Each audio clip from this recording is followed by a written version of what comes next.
Bismillahirrahmanirrahim. Assalamualaikum warahmatullahi wabarakatuh. Nama saya Rauda Hardin dari kelas MDS 2B.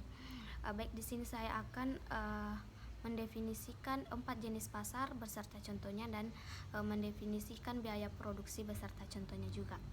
Langsung saja, 4 jenis pasar. Yang pertama, pasar persaingan sempurna. Jenis pasar di mana jumlah penjual dan pembelinya sangat banyak.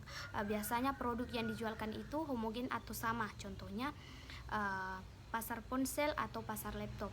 Dan yang kedua, pasar monopoli. Jenis pasar di mana penjual hanya satu sedangkan pembelinya banyak. Contohnya Unilever atau Indofood. Dan yang ketiga, pasar oligopoli.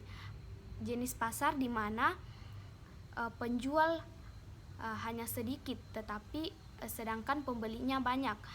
Contohnya perusahaan rokok. Dan yang keempat, pasar monopolistik. Jenis pasar di mana terdapat banyak produsen yang menghasilkan barang serupa tetapi memiliki perbedaan dalam beberapa aspek. Contohnya sampo. Meskipun fungsi sampo ini untuk membersihkan rambut, tetapi setiap produk yang dihasilkan produsen yang berbeda memiliki ciri khusus seperti perbedaan aroma, kemasan, warna, dan lain-lain. Kemudian biaya produksi.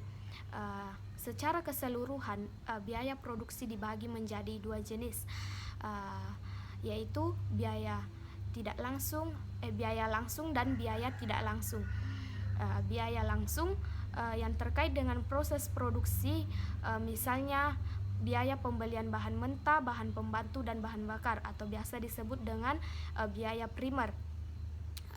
Biaya tidak langsung adalah biaya-biaya yang disiapkan dan tetap mempengaruhi proses produksi dan bersifat bisa tetap dan bisa bersifat variabel. Kemudian yang pertama ada biaya tetap, di mana banyaknya atau sedikitnya produk yang dihasilkan, jumlah biaya akan tetap. Contohnya gaji karyawan atau sewa alat. Dan yang kedua, biaya variabel. Nilai biaya ini, di mana nilai biaya ini jumlahnya berubah-ubah secara langsung sesuai dengan tingkat hasil produksi yang kita lakukan. Contohnya bahan baku dan biaya lembur. Dan yang ketiga ada biaya overhead, di mana biaya ini tidak berkaitan langsung dengan proses produksi, dan biaya ini juga harus dikeluarkan setiap perusahaan untuk mendukung kelancaran suatu bisnis, dan biaya ini juga biasa disebut sebagai pengeluaran operasional. Contohnya biaya sewa, aset tetap, dan biaya gaji karyawan tetap. Demikian yang dapat saya sampaikan, kurang dan lebihnya mohon dimaafkan. Wabillahi taufiq wal hidayah. Wassalamualaikum warahmatullahi wabarakatuh.